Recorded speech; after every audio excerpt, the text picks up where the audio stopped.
Maty Ryan, thanks for joining us. Firstly, how did it feel to arrive in camp yesterday and get started with the Socceroos? Yeah, it was great, mate. Something that I've missed obviously the last year and a half, but really happy to be back here and see some old familiar faces and good friends and basically the family again, so to speak. So it's really nice catching up with everyone. You've obviously been an ever-present with the Socceroos for a number of years now. How much did you miss wearing the shirt over this period throughout COVID?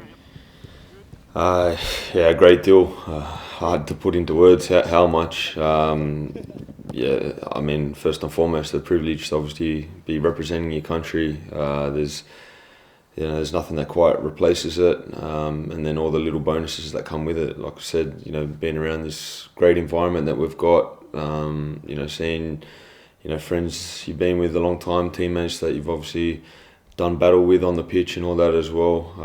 We've got a great environment here, great camaraderie, and generally as well with the national team, when we're able to play in Australia and stuff, you're able to take advantage and see friends and family also that you don't get to quite often. So without having that, on top as well to sort of break up the year when you're in Europe as well, it's provided another challenge. But such is the world we live in at the moment, and you just got to keep adapting and improvising and doing your best. But very happy to have international football back and see everyone in here again. How did the Socceroos stay connected during COVID? Yeah, we had quite a few Zoom chats and meetings and those types of things. There was obviously updates on how the COVID situation was going. There's a couple of times where we thought maybe we were going to be returning and all that, but unfortunately it didn't eventuate.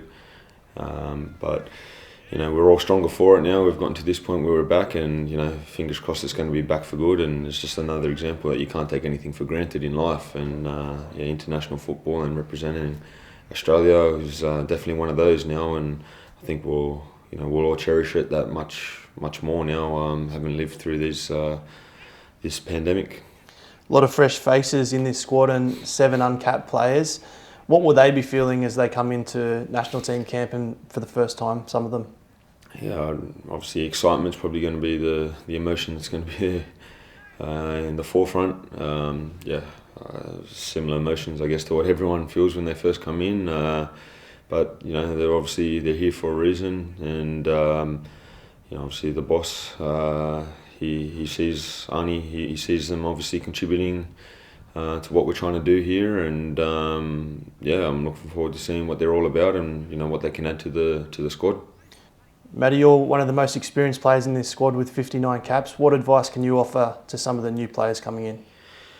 I think, through my own experiences, if I can obviously help them, reach their full potential, I guess some of them, things maybe not a mistake I made, but things that could probably help me, or if someone fed me the advice, was to have faith and belief in what they've done in order to get here, and don't need to obviously change too much. Like I sort of touched on, that they're in here for a reason, and I understand obviously it's a step up the level and all these types of things, but I think as long as you come in with an open mind and that willingness to learn and grow, I think a mistake I made in the past was coming in and obviously with the likes of the opposition we come up against, thinking you got to turn into some sort of superhero in order to do well. But I think my advice would to them would just to be relaxed and just to do what they do in order to have gotten them to this stage, and have that approach where they're willing to learn and grow bit by bit, being in here and seeing what they can take away from it, but without needing to go on a drastic overhaul of changes or whatever to try be something that they're obviously not at this moment. Just enjoy it for what it is, and like I said, learn every day. You probably put an enormous amount of pressure on yourself in those moments where you're expecting to obviously, I know everyone wants to set the standard high, and it's good to do that, but I think at the realisation that there is a human element to it and we're not going to be perfect, and I guess through my own experiences in what brought me to make that statement, for me probably the most fondest example of it was my World Cup experience in Brazil.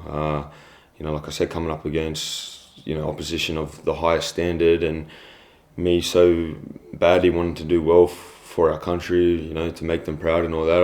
I probably put too much pressure on myself in trying to become something that was maybe perhaps a bit unachievable in being invincible, so to speak. And I think if I had the mindset of more just having belief and self-confidence in what I'd done and what my makeup was as a player, goalkeeper in that moment, I think it could have served me better in that period at that World Cup. And I think I could have performed I guess naturally would have performed at a much higher level than putting all that pressure on myself to be a brick wall, so to speak, and try to stop everything, and all that. And I don't think that served me well in that experience there. And I guess post that experience, when I tried to obviously use that that lesson and that exposure to move on to bigger and better things, I felt going back and just relying on my own natural attributes as a goalkeeper and all that served me better, form-wise and all that post that period, and what I've tried to use until now.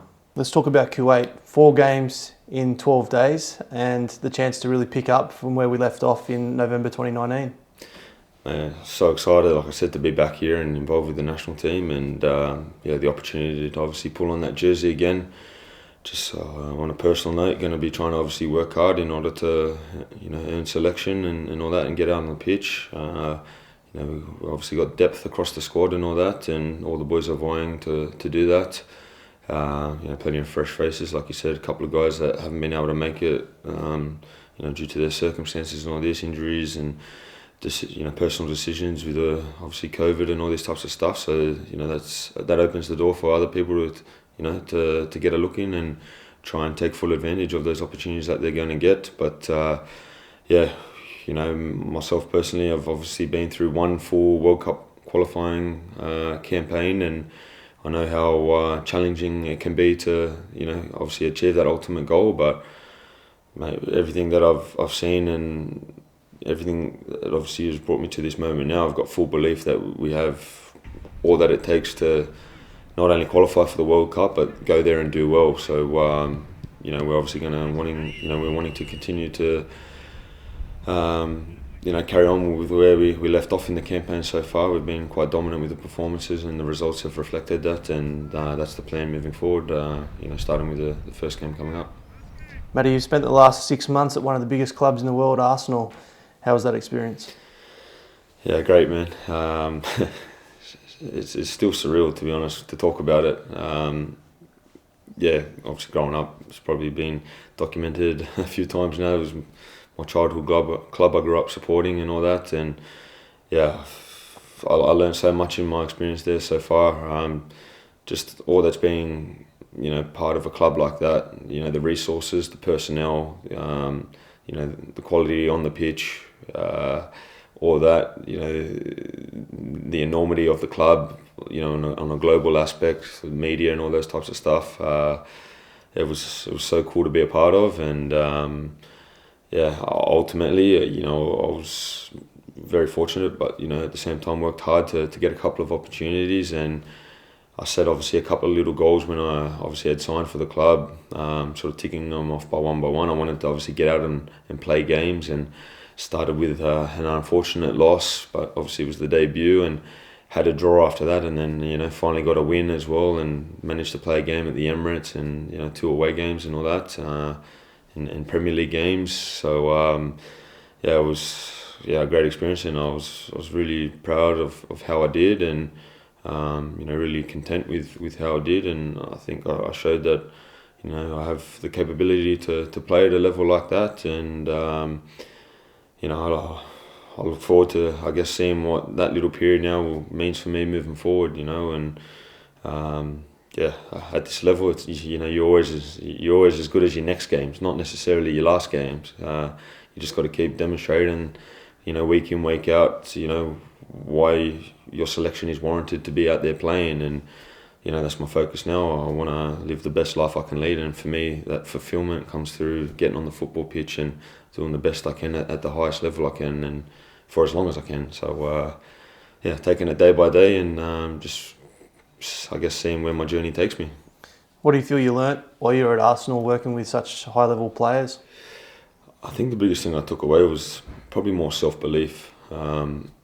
Yeah, like mixing it with the likes of the quality that, we had there. Some of the biggest names going around in football that have achieved, the highest of pinnacles in the game, winning World Cups, winning Champions Leagues, playing in Champions Leagues finals, big games, like all these types of players and all that have done that. Just mixing it with them and having some success against them on the training pitch, or together with them out on the football pitch.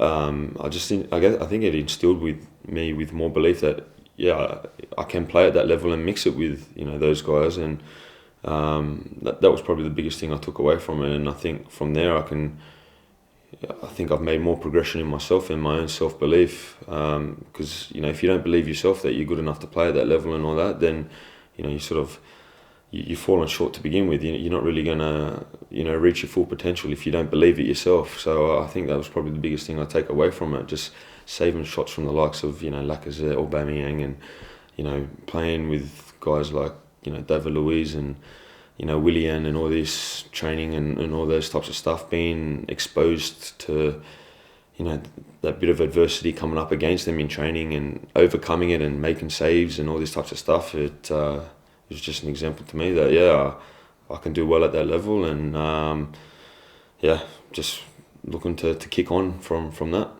Was there anyone that you got close with at Arsenal that you think you'll have a good relationship with for life?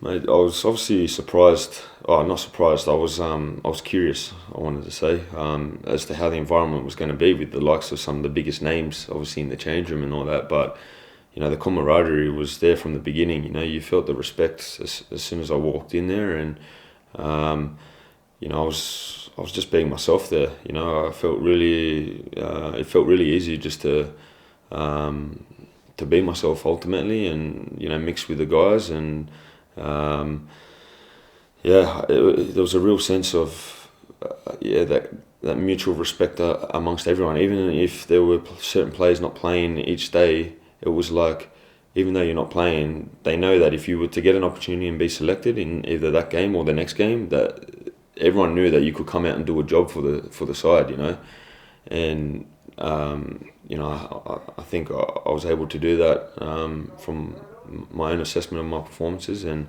I think for me, every time you go into a new environment, into a new team, the quickest way to gain the respect is through producing on the football pitch, and I think that helped me settle in quickly, and everyone got on very well with one another within the squad. I mean, it's normal. Obviously, different nationalities there. The guys that speak the same language, there's probably a little bit closer, a little more cliques and all those types of things. But all in all, everyone got along with everyone and having a laugh and all that. And I definitely made some friends for, I would say for life. The likes of Rob Holding, Callum Chambers, Kieran Tierney.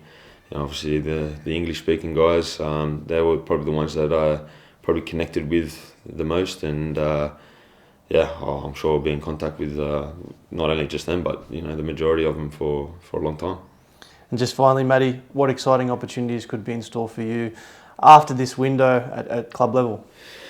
Yeah, well, I've got 1 year to run on my Brighton deal at the minute. In football, you never say never. You never know what's gonna happen a little bit, but I'm just keeping my head down, taking each day as it comes. I've got obviously this international duty here, and my full focus is here, and I've got full faith in the team around me, agent, family, friends, and all that. That we're going to get a couple of options, hopefully, and go about making what's going to be the best decision for me. Hopefully, Arsenal becomes one of those options as well that we can look at and see what can happen there. But at the minute it's still quite early. The season's just finished, so we'll see what happens in the coming weeks. Well, Maty, thanks for your time and all the best here in the Middle East with the Socceroos. Cheers, man.